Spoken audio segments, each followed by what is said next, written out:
Okay, so it's my pleasure to introduce you all to Yvonne, who's just such a lovely person and extremely talented artist.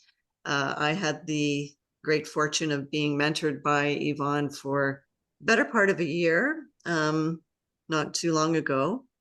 So I'm really happy that she's agreed to join us tonight.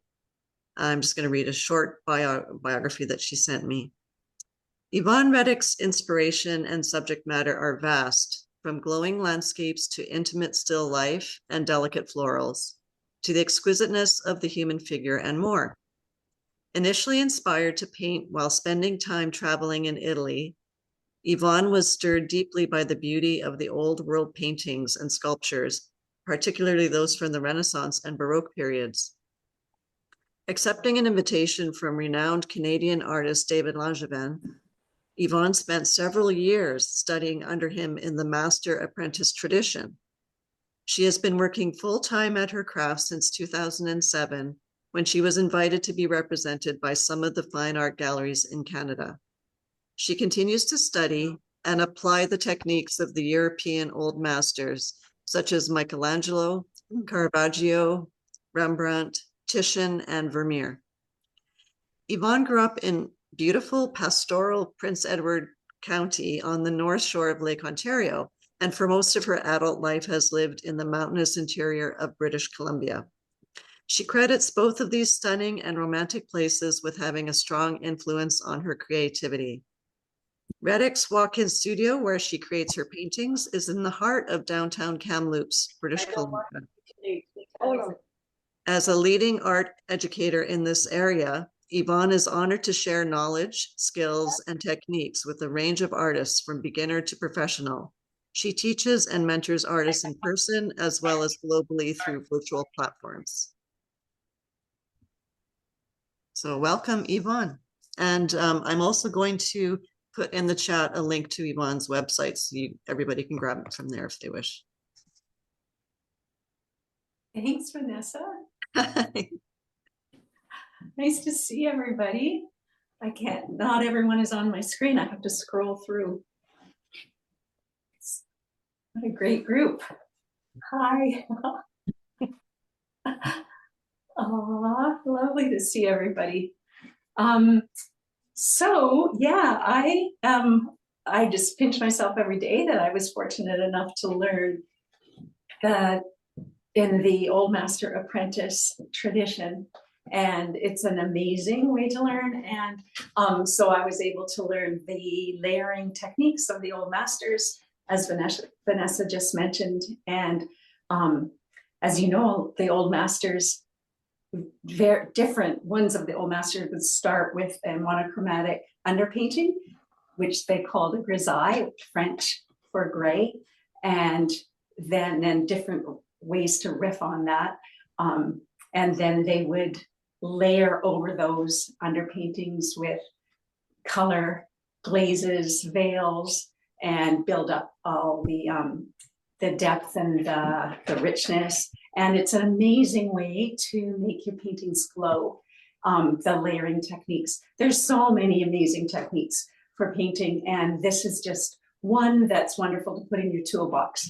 And I always think it's great to learn from lots of different artists and then have all of these things in your toolbox that you can draw from. So I'm excited to demo for you. I thought I would screen share a little bit first, and what I'll demo for you. So I'll screen share in a moment some photos of, I have a grisaille that I would like to start adding color to this evening, so that you can see it go from the grisaille to what happens, the magic that happens when you start to glaze over it. And have lots of you done glazing and layering over monochromatic underpaintings or grisailles? You see one hand. And how does it? Whoops, lost you. I can't see everyone anyway. Well, there we go. Okay, so not a lot, but I think as Vanessa would attest to, it's pretty magical. So I do have a grisaille ready, and I wanted to show you first how I got to where I am with that grisaille. And I use the same techniques whether I'm painting in oils or acrylics. How many oil painters of you are oil painters? Okay, and acrylics? Lots of you do both. Wonderful. Okay, so what I'm going to demo you I would do in either, and I paint in both, and I teach both, and I use these very same techniques with hardly any difference. I do mostly oils, but I do some acrylics as well, and I'm going to demo acrylics this evening just so that we can keep going, and the layers will hopefully dry. Okay, so I'll go over here so that I can just screen share.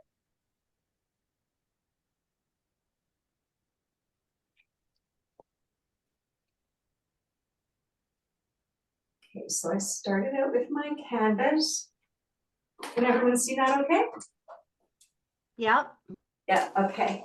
And I'm doing a semi-abstract seascape. And I just wanted to put a horizon on the line of thirds at the bottom, for the bottom third, and then indicate where I want my mountains to be. So I drew with this blue Collie Race pencil, and then I went over that with the orange is an archival pen, India ink.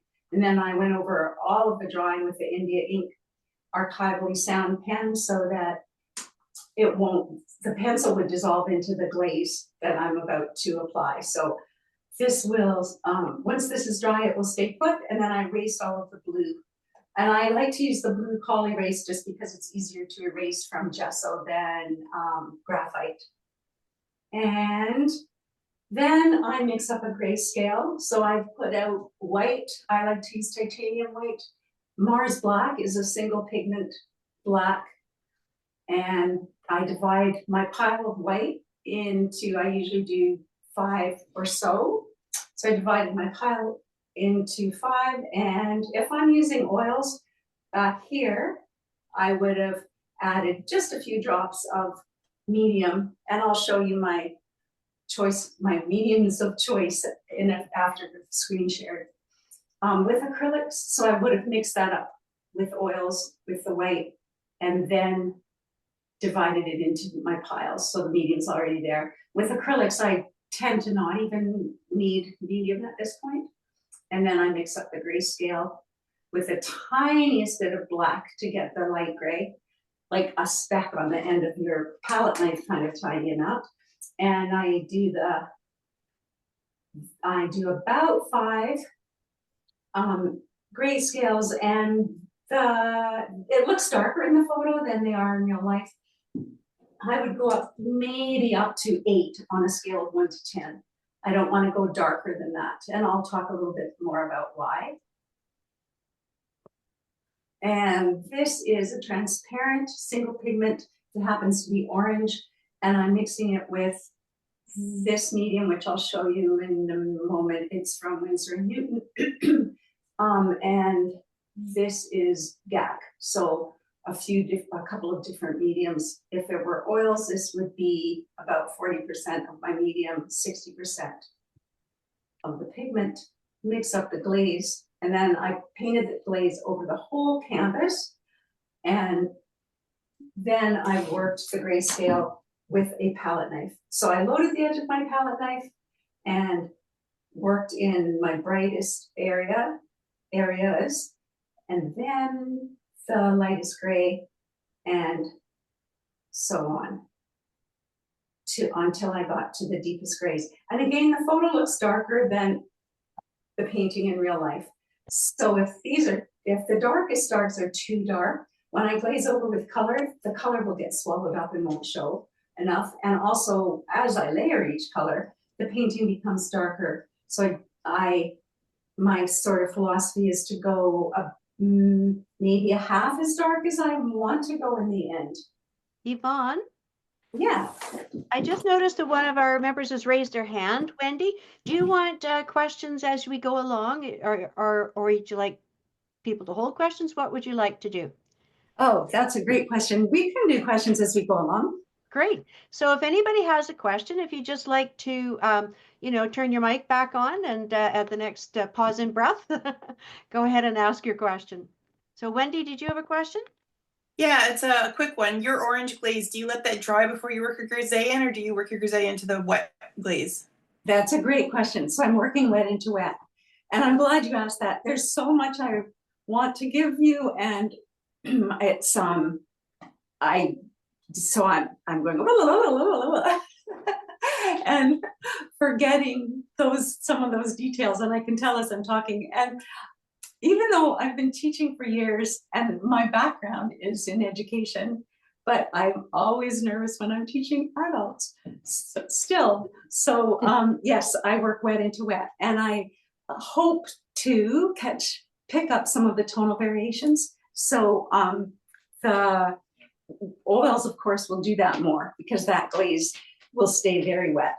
And with the acrylics, I use, for that initial orange glaze, I use this slow drying medium by Winsor and Newton. And it is clear, so there isn't any color shift, which is kind of nice. And you could see in that photo, there was part this and then part just GAC 100. You could also use acrylic glazing liquid. That is another nice medium, and it will keep it wet for a little while as well. Those are great for acrylics. And yes, working wet into wet. And later on, I'll show you some photos of other grisailles. Actually, I'll show you a grisaille right now that I have it done in oils. And that was a transparent yellow Yvonne, iron. you've got your screen share on, so you're a little tiny square. So what you're holding up, we can't see very well. So if you could either unscreen share or go back, So I whichever was would be good. okay. So yeah. So when I was okay. So sorry, I was answering the question and then got going. So No problem. Always good. So there we go. And I put you on gallery view so I can't tell what I look like because I need to see you when I talk to you. So this is transparent yellow iron oxide was my initial glaze instead of the transparent orange that I showed you in the photo. And then I worked a black and white grayscale into that. And you can see, working wet into wet, all of the tonal variations that were picked up from the yellow iron oxide. And that really adds to the overall glow of the finished painting. So that's an example.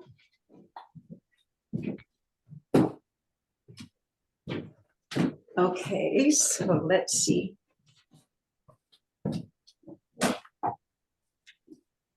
And this is the one that I was just showing you how I arrived at this finished grisaille. Oh, it's beautiful. Thank you. Any other questions so far? And I have a question. Yeah. Yvonne, my question is, do you ever do the black and white grayscale in acrylic and then paint with oil over it? That's a great question. I actually don't. I like to, I'm a bit of a purist. So I like to stick with one. I know of people who do that, and you have to be a bit careful. You can do acrylics over oils. It's just that the acrylics will be flexible, and so you probably don't want to do oils over acrylics. No. I prepare, if I'm doing oils, I prepare my canvases so that they are more rigid. And it's on my website, all of the information about preparing canvases for oil painting and also protecting the cotton because oils tend to eat cotton. So there's quite a few steps if you want your paintings to be archivally sound. And of course, if you're selling to galleries, that's probably important. With acrylics, you just go for it. You don't have to prepare your canvas. But actually the most archivally sound support for oils is a panel. And even then you have to prepare it. And that's on my website as well. But yeah, so personally, I stick with oils or with acrylics. Hope that answers your question. It is. Thank you. Yeah. I noticed there's a lot of texture on there. How does glazing or veils work over a lot of texture? Yes, and that's a great question. I want this texture. So this I want, when it's finished, I want it to be quite atmospheric. And I find that the texture really helps with that overall effect. Oh, cool. Yeah. So the palette knife helps to get this specific texture. And as you can see, I've left a whole lot of the orange underpainting. That's because of this particular subject matter. So in this one, there's the tonal value from picking up, tonal values plural, from picking up the wet into wet. But this one, I've actually left a lot of the initial glaze peeking through. And that's because as I glaze, those will add to what comes to the viewer's eye in the end of the finished painting. So I might put a color over it, and then when that's dry, another color. So I'm keeping my colors pure, but it causes, as the light, it's all very scientific, and as the light bounces around between the layers and the different colors and eventually hits that orange and bounces back to the viewer's eye. Sometimes you see colors in that sky when it's finished, or the water that you didn't even paint, that you didn't even add purposely. A certain color will look as though from the way that the light bounces around, which is super exciting. Hey, Yvonne, it's Lynn, Tribe speaking. So I must have missed the step when you had it totally orange. It was all orange at one point? Yes, that's right. The whole canvas covered in orange. Just okay. And then you've got the white on after. Yes, exactly. Although with acrylic, I tend to actually, is it in the, I don't know, it wasn't in the photos. I tend to do a section so that, in hopes that the glaze will stay wet. And I can work wet into wet. So a canvas this size with oils, I would put the orange over the whole canvas and then begin with my brights and work towards my darks. And with acrylics or with oils with a larger canvas, I would just glaze part of it and feather the edges and work the grisaille into that part and then glaze another part. Like for this one, I actually glazed the whole sky and worked wet into wet. And you can, I think you can see I've picked up some of the orange tones. Yeah. And then here too. And then the islands, and then glazed the water and worked into that. So, but with oils, I would cover the whole canvas. And you don't worry about brush marks or anything, just have fun getting that glaze. And I use about 60% pigment, 40% medium, whether I'm doing oils or acrylics. And with the oils, my two mediums of choice are Liquid by Winsor & Newton or Neil McGilp by Gamblin. And the Liquid speeds up the drying a bit more. Neil McGilp slows it down. So if I'm doing a large oil painting, I love to use Neil McGilp. And when I come back into my studio the next morning, when I get back to work, it's not too tacky. I can keep working with it. Does that make sense? Yeah, okay. So I'm going to bring you closer. And yes, if you have questions, it's probably better if you just say them out, because I won't be looking to see if hands are up and so on. If that works, Kit? Sounds fine. Okay. I'll keep an eye out in the chat if anybody wants to submit a question that way too. Perfect. Excellent. Okay. So I'm going to do a glaze of nickel azo yellow first over the part of the sky, over most of the sky. And then Can you tilt your camera down a little bit? Oh, yes, I will. Yeah. So when Or you could raise the yeah, I'm sorry, you bet. I'm sorry. I was just, yeah. So I'm going to be doing a nickel azo yellow glaze, and Perfect. we'll get, yeah, thank you. And if you want your other camera on, just let me know and I'll put them both up. Sounds good. I'll do my palette in a minute. So we're going to be doing the nickel azo yellow glaze. And what I want to do is add a sunshiny color to this sky. So I'll be doing that first, and then I'll add some white and brighten it up, and then I'll let that dry. So the sunshiny yellow is going to be underneath, and when that's dry, so I would call this my first sitting. We're about to do the second sitting, and then the third sitting we'll add some blue to that sky. And we'll talk about what we're doing in the water and the islands after that. So I'm going to my palette now, Kit, and I'll mix up a glaze. And again, this could be, as you proceed through, you can add more and more medium. So initially I would only add about 40% medium, and now I can add more. And medium is considered fat. So in the oil paintings, you can add more medium as you progress through. Now, let me see.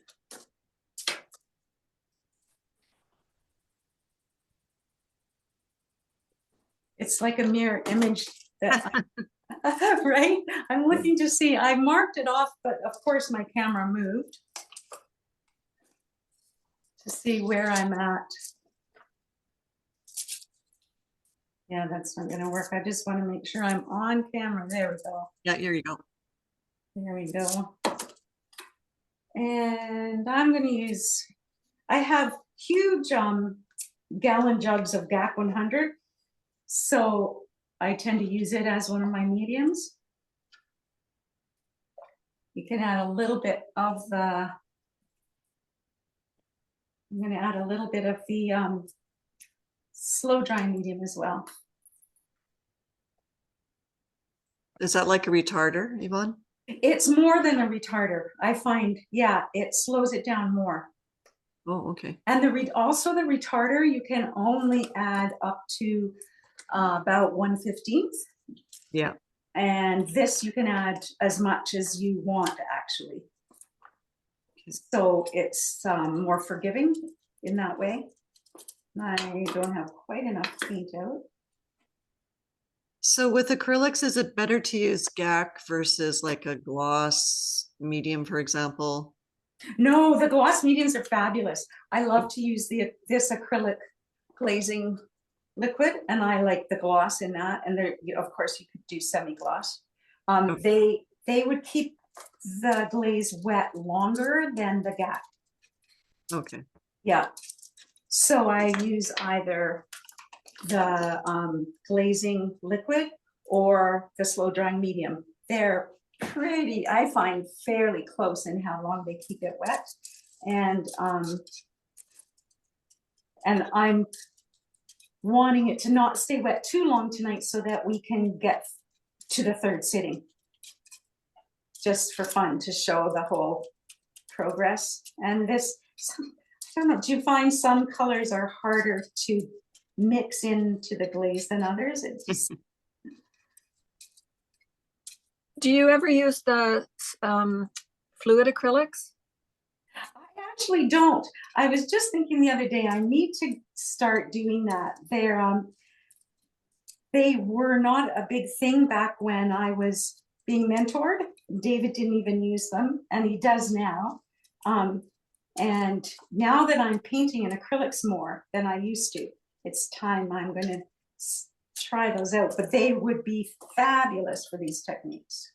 Absolutely. So that would have been the Liquid by Winsor Newton if these were oils.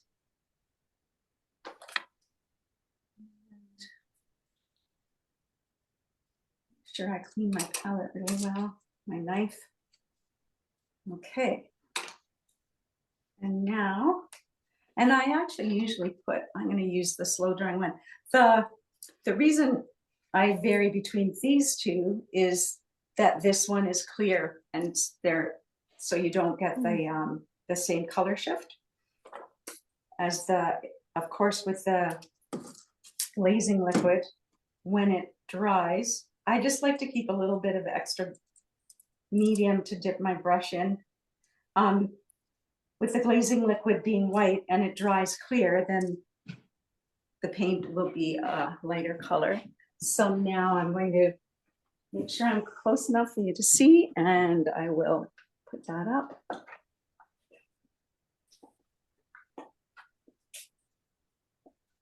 And I'll turn the sunshine on. Mhm.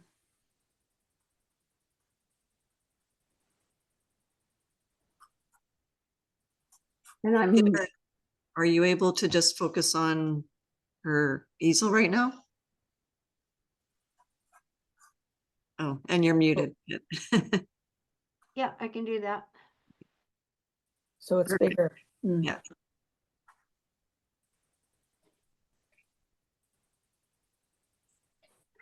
So is this going to end up like a sunrise with the sun in the center, or?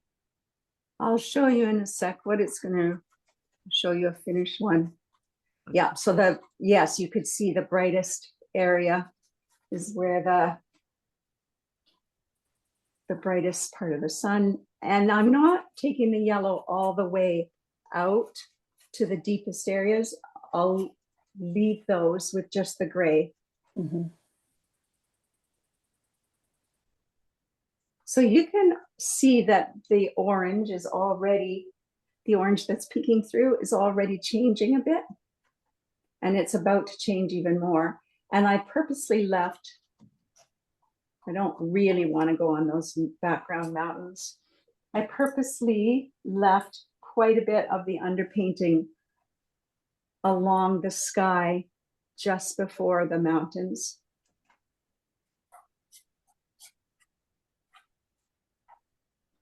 Okay, now this time I'm going to add a little bit where it would reflect into the water, that sunshine.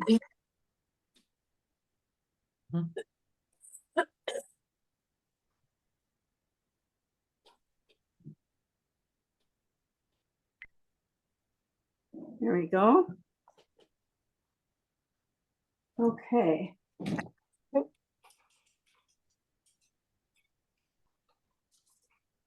And I just see an area, I think I want a little bit more yellow so that the white veil will pick that up. And I'm really pressing in to the texture. Now I'll make a veil with white. So I'm back at my palette.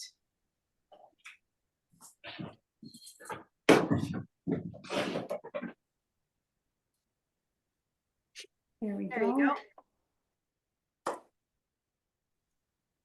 So a veil is like a glaze, except that it has some opaqueness to it. And I'm going to do the clear slow drying. And I'm going to use a little bit of my GAC too. It's nice to be able to mix them without worrying. So what I'm doing with medium now is adding some transparency to that white so that the white becomes a veil.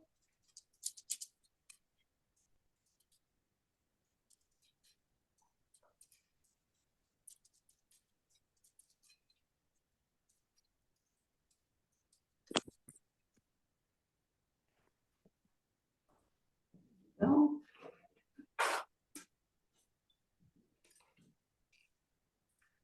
and move that around back to my easel.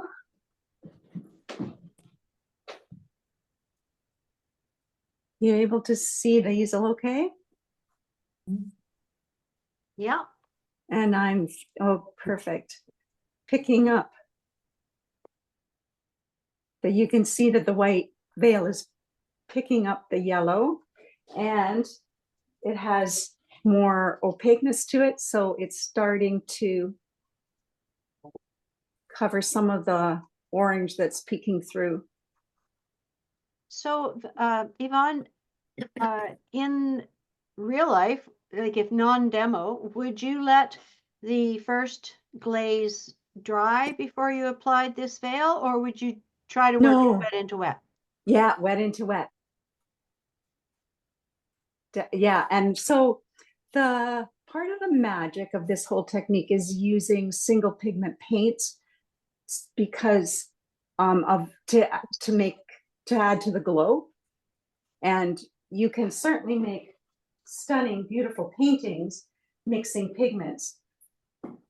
But the old masters had done all of the studying. I always get in there with my fingers to blend a little bit. And I'm blending around because I want some of that orange to peek through. So it's when you do start to mix pigments, you lose, the more pigments you mix, you do lose some of the glow. So the single pigment, but you can add white without moving toward mud at all. And you can add black, you can add white and black.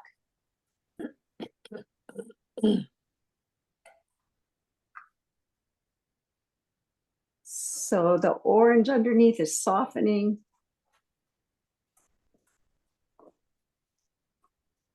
With the yellow and white. Adding white to a pigment makes a tint, of course, and adding black makes a shade, and adding black and white makes a tone. So where it's reflecting, we'll do a bit of the same, and we want that yellow glaze to still be wet. If I add another color, I'll want that to be dry, but working white into it. And depending, there are some places where I want to add color wet into wet, and that works too. So now I'm using white on the palette knife. So I've loaded my palette knife for brightening back up that area that was the brightest initially. Is that just opaque white, or is it more of the veil? It's more of the veil. Great question.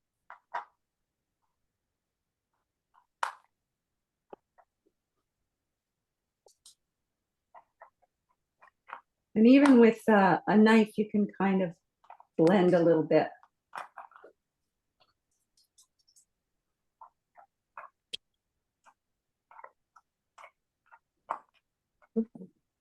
And some down here.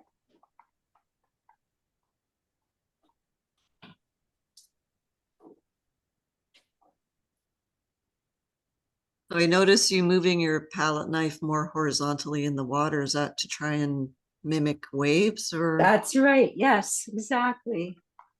And the palette knife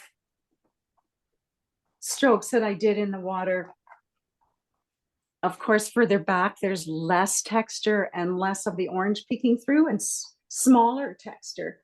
And as we came closer to the forefront, the palette knife strokes are larger, leaving more orange showing through. So the end result can be the impression of water and the impression of movement in the waves.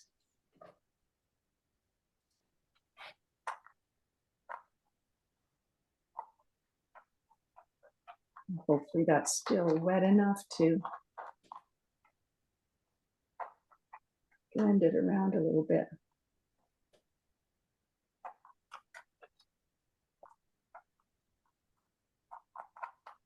There we go. Okay. Now we're going to let that dry, and we'll come down here and work on the water. So in this semi-abstract seascape, I'm going to layer phthalo blue now, and I'll stay away from the yellow reflection area, yellowy sunshiny reflection. And when that's dry, we'll layer phthalo green for the third city. So I'm probably will run out of space on the part of the palette that shows on my camera. So I'm using phthalo blue, back to the palette now, phthalo blue green shade. Whoops. There we go. PB 15-3.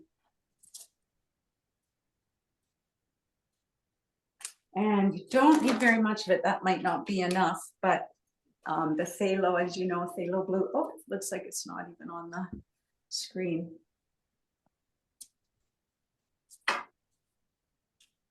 The phthalo blue is such a strong pigment. It goes a long way. And I will use more than half medium.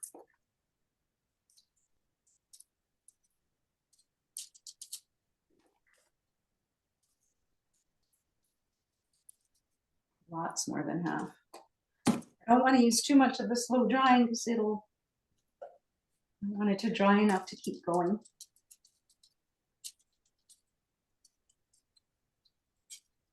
So I've added quite a bit of transparency to that glaze.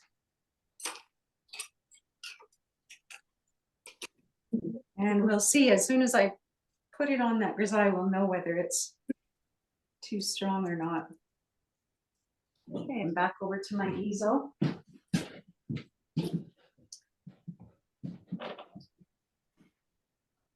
Let's see.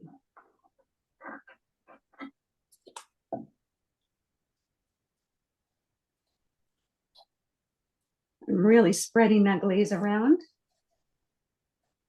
And you can see how the orange underpainting is Turning dark. yeah. Cool.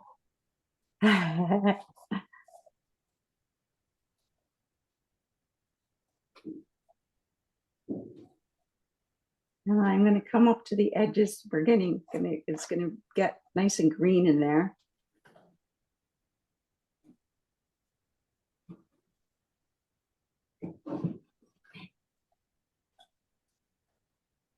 Haven't loaded my brush enough.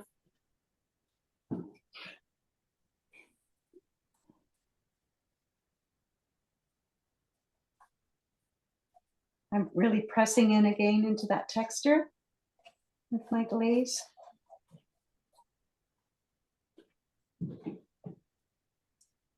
A little bit more medium. It's getting strong.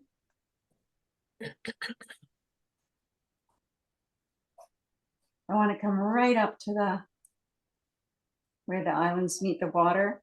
And you can see the different tonal values just from using one glaze because of the tonal values in the grisaille. Round of its unpaved areas. Prior to arriving, Ballard and Maddie had scouted the neighborhood for a location. What's happening? To them. Is there Simple. something happening? Somebody's audiobook good. or something.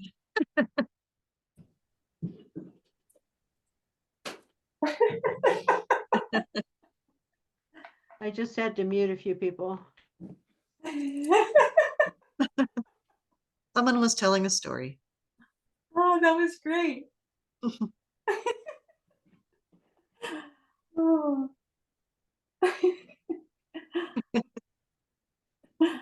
Oh dear. It's like we're in a different universe all of a sudden. Okay, so I often, with this, when I have worked on this series before, I've done the blue all across and added the yellow later. So, and today I thought, oh, I'm just going to add the yellow now. So perhaps we'll see how that works out. I don't want it to be so, such a distinct line. And we're going to do phthalo green later anyway. So it's just interesting to see what's happening with that. And I do want to come right up to meet those islands. I don't want a gap there. There we go. Okay. In that brush.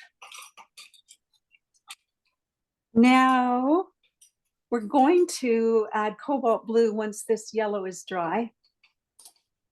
Put some blue over the sunshine yellow in the sky.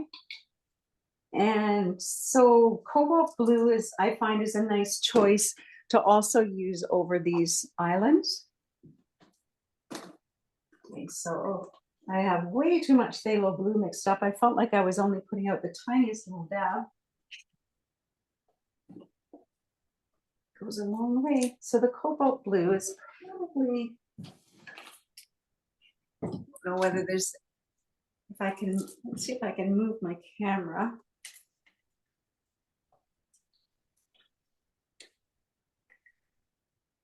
Yeah, that's good.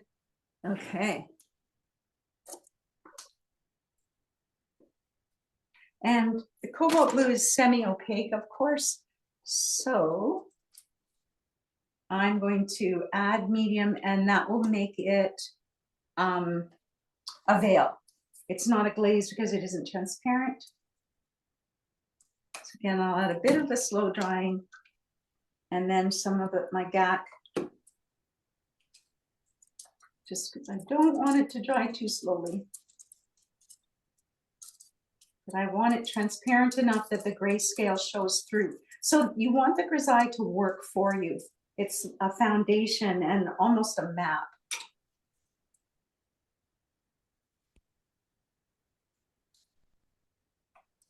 Okay, I'm back over to the easel. And let's see if that's not too dark. Oh, it looks like it's going to work. Okay, cobalt blue.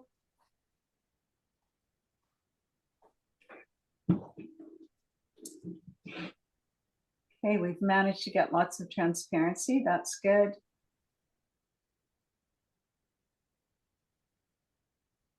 So we can see the different tonal values coming right through.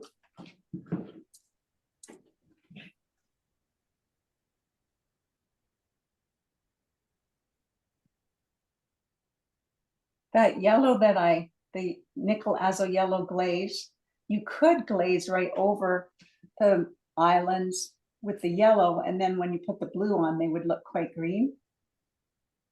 The neat thing is, of course, like any painting, there's no set way order to do it all, everything in. It's all a little bit intuitive, and the more you do use these techniques, the more you know what kind of colors you want to start with. I started with orange because I like what it does under all of the other colors, and that it adds some glow. Okay, so let's start with some of the cobalt on the sky. I don't know if, oh, is the yellow dry enough?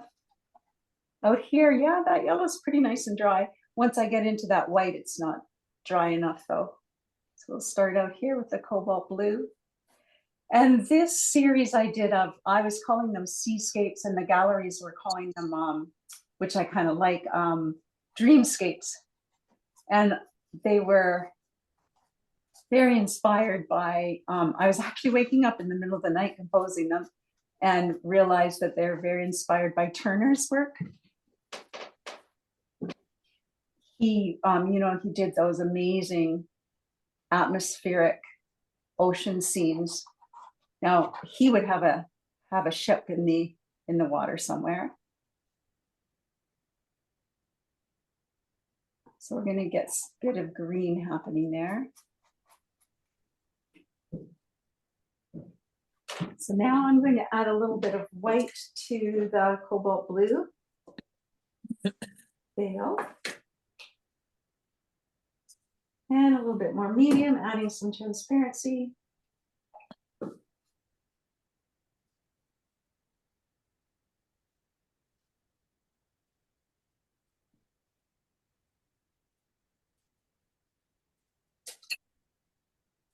Let's try that.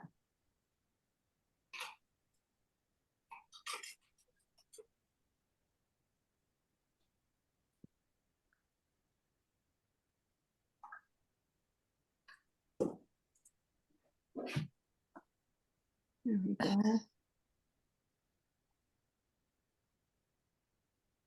And this, I'm wanting an atmospheric look, not worried about of course, with this piece, not worried about realism.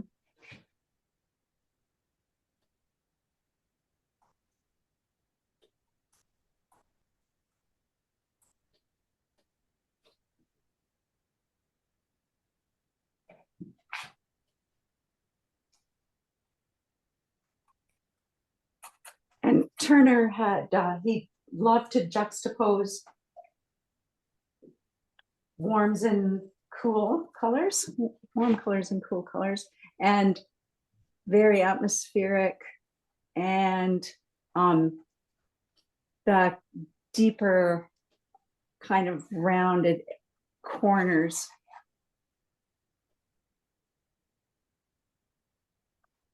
Which is all very fun. And I'm trying to stay away from the white where it's still too wet to get in there. I'm going to come right down toward the islands in some of those places.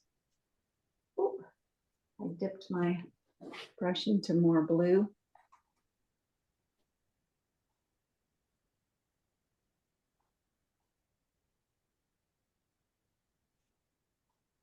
So kind of veil over some of the oranges.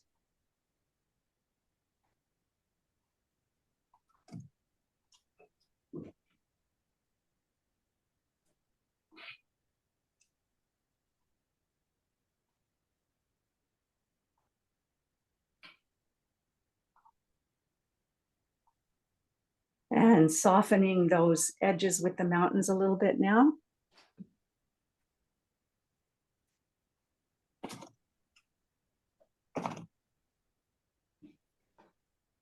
And I might want to do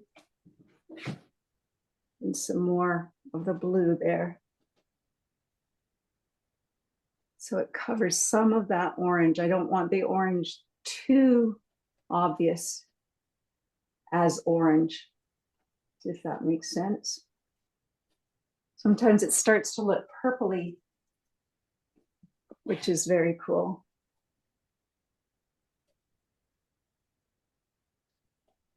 And the texture is really adding to the atmospheric. And that is not dry enough yet. The water's not dry enough to go back in.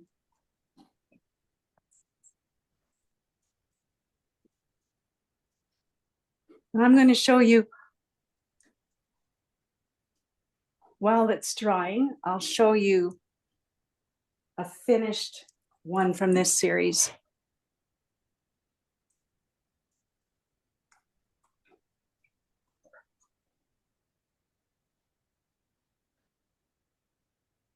And yeah, I better not get in there. Okay, so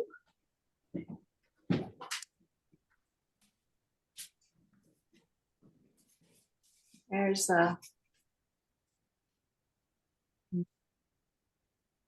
Oh, that's beautiful. So you can see what happens as you continue to add layers of color.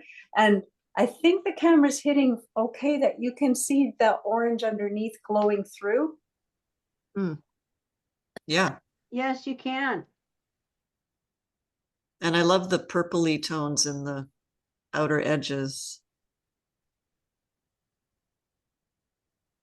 Yeah, beautiful. And the water, it's just the impression of water and waves and motion, movement. And then little bits of the orange is left along the top of the mountains, and the edges of the mountains are really softened. How many layers of colors do you have on there? So that would be another whole sitting. Really one more, yeah, I think just one more sitting. So I have put brown iron oxide or red iron oxide with some black in it. So a shade of red iron oxide and medium, and glazed over the foreground islands, and then made a tone of phthalo blue no, phthalo green, a tone of phthalo green. So phthalo green with black and white over the background mountains. And I did that because I added phthalo green here and I like the harmony. And as I say, it's a dreamscape. It isn't realism. So would mountains have that color in the background? Probably not. And there's a little bit of that, an even lighter version up into the clouds. And I just love the harmony and how it's softening everything. And so going over all of this with phthalo green, and it picks up the texture. And then in here, adding phthalo green with white. So a phthalo green glaze, and then phthalo green with white. And then the red iron oxide with black that I glazed here with, glazed just a little bit of it in these foreground corners to add to the depth of the water and again add to the harmony. I love the texture from the palette knife. It really has a big effect, doesn't it? That's incredible. Especially with all the glazes, because it really makes it stand out. Yeah. Yeah, it really does a magic thing, I find. And it works so well with oils or with acrylics. So while that's drying, would you like me to show you some examples of grisailles, other grisailles, and a few of progression picks? Yes. Okay. So I'll go back to screen share if that's okay, Kit? No problem. All right. I love how you're got it all organized. I'm your technical specialist. And I need to go here. Okay, so that's where we were, and I just need that bar to go away so I can see.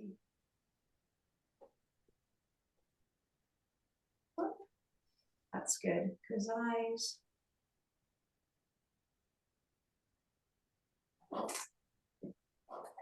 Whoops, there we go. So sometimes I start a grisaille with, this was with quinacridone red. And then works the grayscale in. And you get all kinds of, with gray going into the red, almost purplies and blues and pinks and all kinds of tonal variations, working wet into wet. And this one, I'm actually not sure what color I used for that grisaille. That's a long time ago. That was nickel azo yellow, like we just, well, our nickel azo yellow was our second sitting. How do you decide what color you want to start your first glaze with? That's a good question. So this one I used red because I wanted blues and purples, and often with sunsets, I'll start with either red or yellow. But the red lends itself nicely to purple. You know, you glaze that with blue and you get purples and that kind of thing. Excuse me, I tend to use warm colors, but because they establish a glow underneath the painting. But there's no set rule to what you start with, except you don't want to start with something too dark. So I've never used the initial glaze. I've never used phthalo blue, for example, or dioxazine purple, because they're just too dark and they'll swallow up everything else. So that was quinacridone red again. This one was, it's an oil color called Chinese orange from Sennelier, and it ends up with all kinds of tonal variations. Some look greeny, some look yellow, some look almost red. This technique is fabulous for figure painting. This was transparent yellow iron oxide. And then once this is dry, I would glaze over with all kinds of colors. And it's really exciting subject matter. Oh, so this one I wanted to show you because it's yellow iron, transparent yellow iron oxide again. But instead of black and white, I used raw umber and white to make the grayscale. So just like some of the old masters would use umber, it's Yeah, so the grayscale could be made with raw umber or burnt umber or black. Yellow iron, oh no, transparent, oh no, nickel azo yellow, again with the Mars black and white, quinacridone red. This one I actually started with red iron oxide, which normally would be too dark to start with, but it's an evening scene and it was a commission. And to capture that evening glow, I chose to start with the red iron oxide. And that one was Chinese orange again. And so these landscapes, usually the sky and everything is filled in with grayscale, but sometimes I leave just the initial glaze for the sky, like I did here and here. No, there's a little bit of white worked in here. And that just gives a bit of a different effect. So this is burnt umber and white to make the grayscale instead of raw umber or black. And same burnt umber and that grisaille. That grisaille, not sure. Oh, yellow iron oxide, I think. Yellow iron oxide, transparent yellow iron oxide. There's a lot of those. Sorry, too many. It's just my folder that I have. Transparent. Yep, that's transparent yellow iron oxide. It's fabulous to use this technique for animals, for people. Oh, this one started with, I believe that's Indian orange. So this one will show you a bit of progression. So you can see that the whole canvas is orange, and instead of drawing, it's oils, so I knew it would stay wet. So I've just done removal drawing, where I take, I usually just wrap a piece of the blue shop towel around the wrong end of the paintbrush and remove where I want to do the drawing. And then I started working wet into wet, the whites and grays. And then that's the completed grisaille. So start with that. And then add glazes of red. So all this grayscale and the glossy fruit really lends itself beautifully to glazing over and getting all the tonal variations and so on. And it works so great. It also works really well for transparent, like a glass of wine or wine bottle, or so you can see the glazes on part of the grisaille, and it's deepening it, which is why you don't want to go too dark in your grisaille, or you won't see all the variation. And then the finished piece. Oh, and this one was a commission. So there's the removal drawing, and then adding the grayscale. So this one I thought I'd show you because it has so many different aspects to it, including the figure. So you can see the color over the grisaille. And that's several hours of days of work in between. And then deepening the contrast and so on. That's from a little chocolatier shop in Spain. That commission was, and I think that's it for those. Well, those are beautiful. I love your animals just because, of course, I love horses. Oh, they're also yes. beautiful horses. You did a very nice job of the horses. Thank you. They're so magical to paint. Absolutely love painting horses. And actually all animals, they kind of come alive on your canvas, don't they? That part's still wet. That's wet too. How's our time, Kit? We're getting up there. So Are we? Are there questions? maybe we open it up for questions? Does anybody have any questions for Yvonne?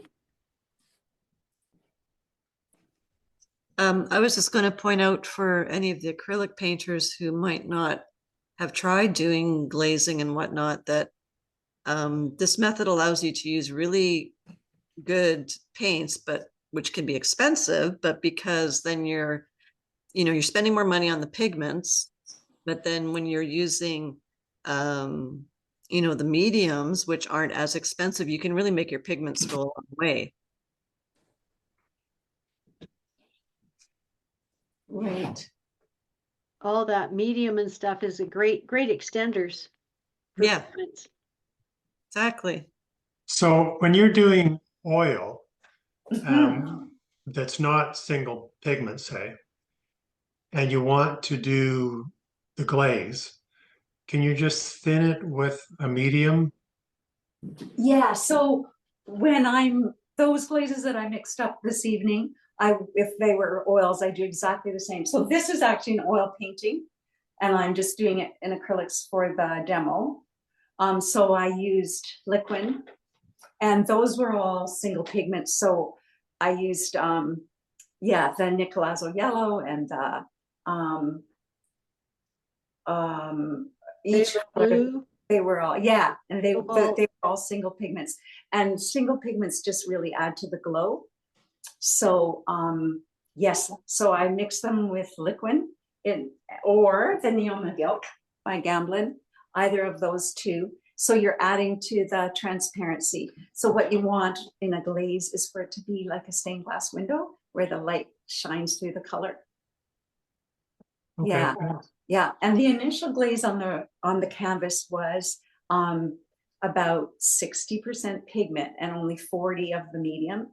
And then after that, once that grisaille is dry and you have paint on your canvas, you can start to increase the amount of medium, and the medium is considered fat.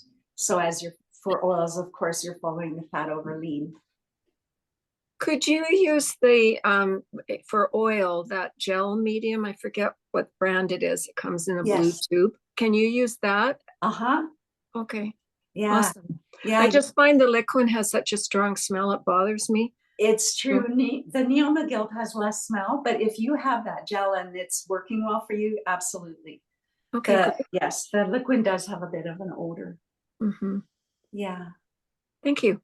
And then Neoma Gilk, I think I mentioned earlier, it slows down the drying. So you do have to be aware of that, where the liquid speeds it up.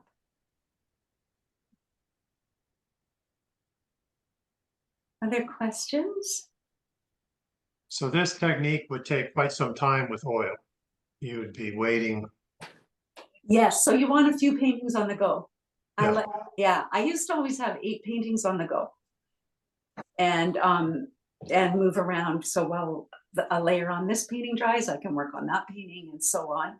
And I actually find now I wish I had 8 paintings on the go. I'm just teaching so much but I always have a few on the go. And I find it's really good for the painting while a layer is drying, I go over and work on this one. And by the time I get back to that painting, my brain has problem solved without me even thinking about it. Or I look at the painting and I'm able to hear it. It tells me what colors it wants next, kind of thing. So I find it's really good for the painting to step away and work on a different painting and come back to that one.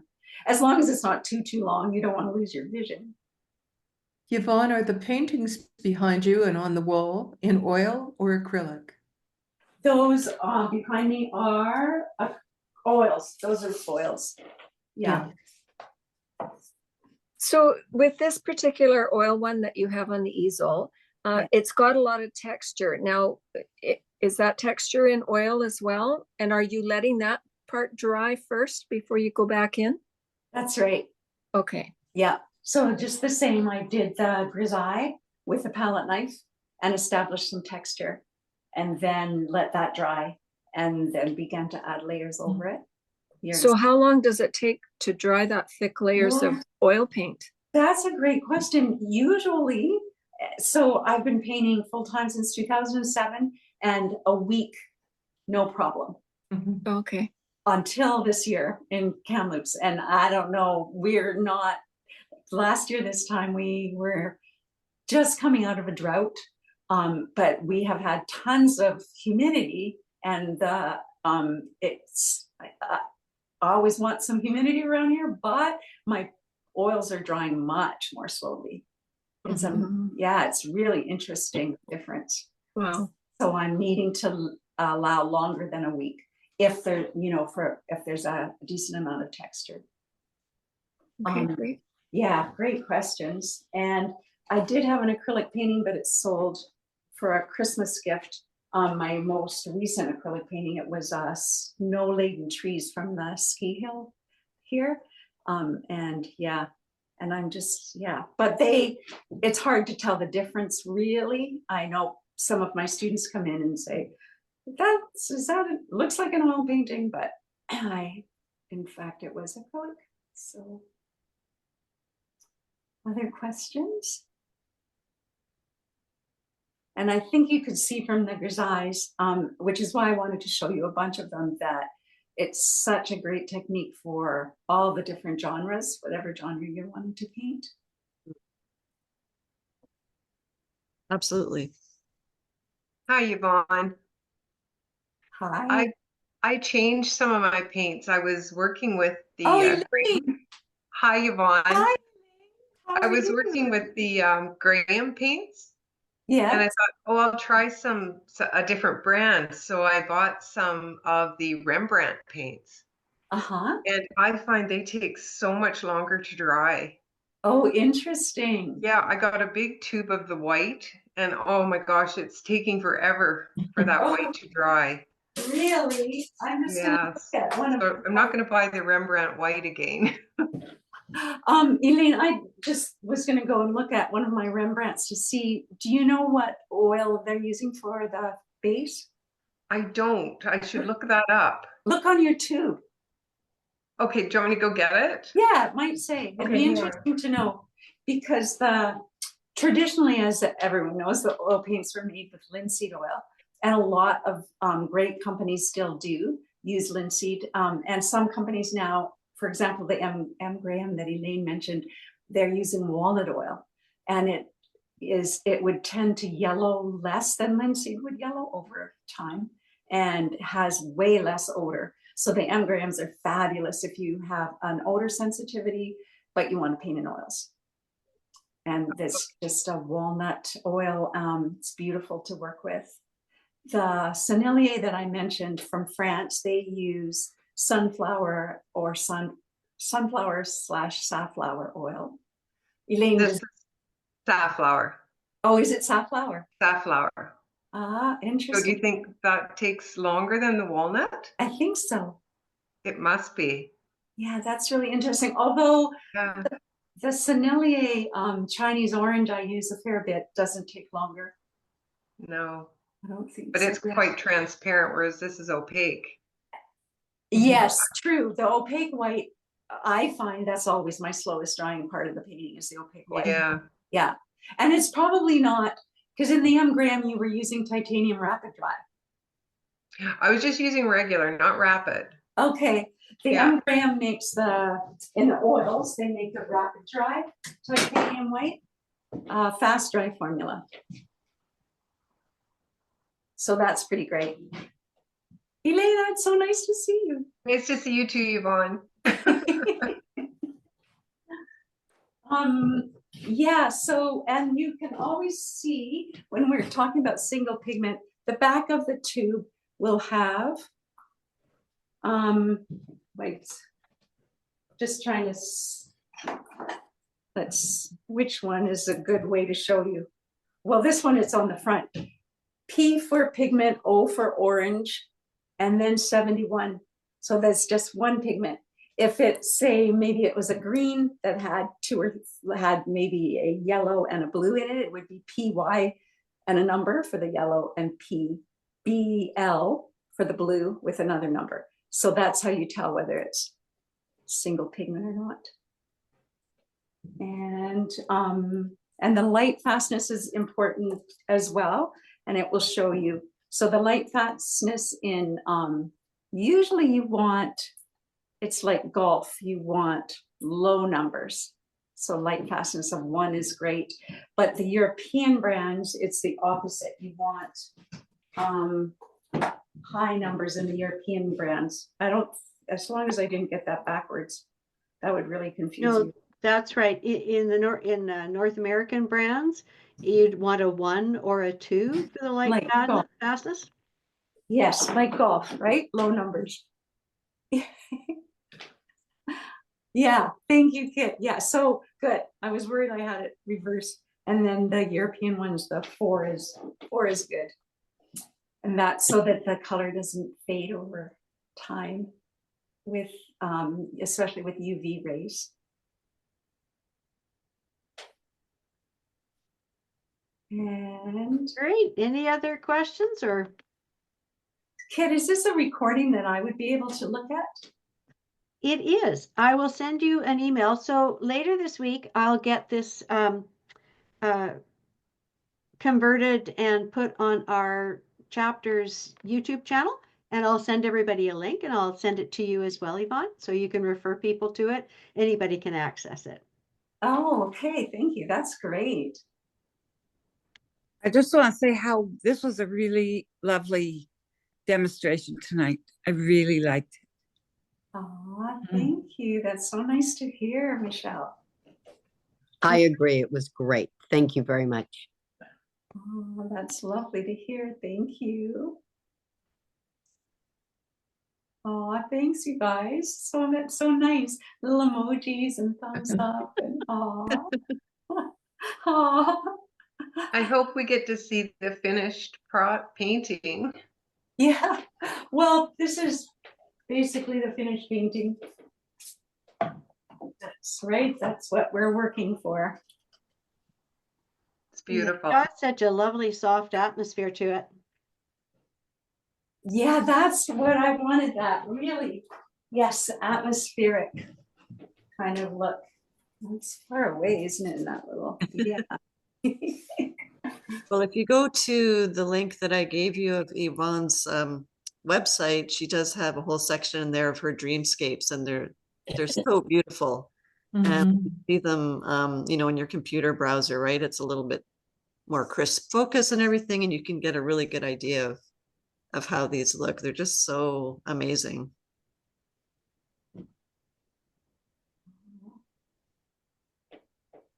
Thank you. So kind. Great. Well, I What a guess great group you guys are. How many people are here? We were up to 35. People are just starting to drop off. It's getting a little bit later. Yes. But Yeah. yeah, thank you so much, Yvonne. We Yes, thank you, appreciate Yvonne. this. Thanks, you guys. Thank you, Yvonne. So Yeah. great to see Thank you. you. I hope you do try. Thank you so much.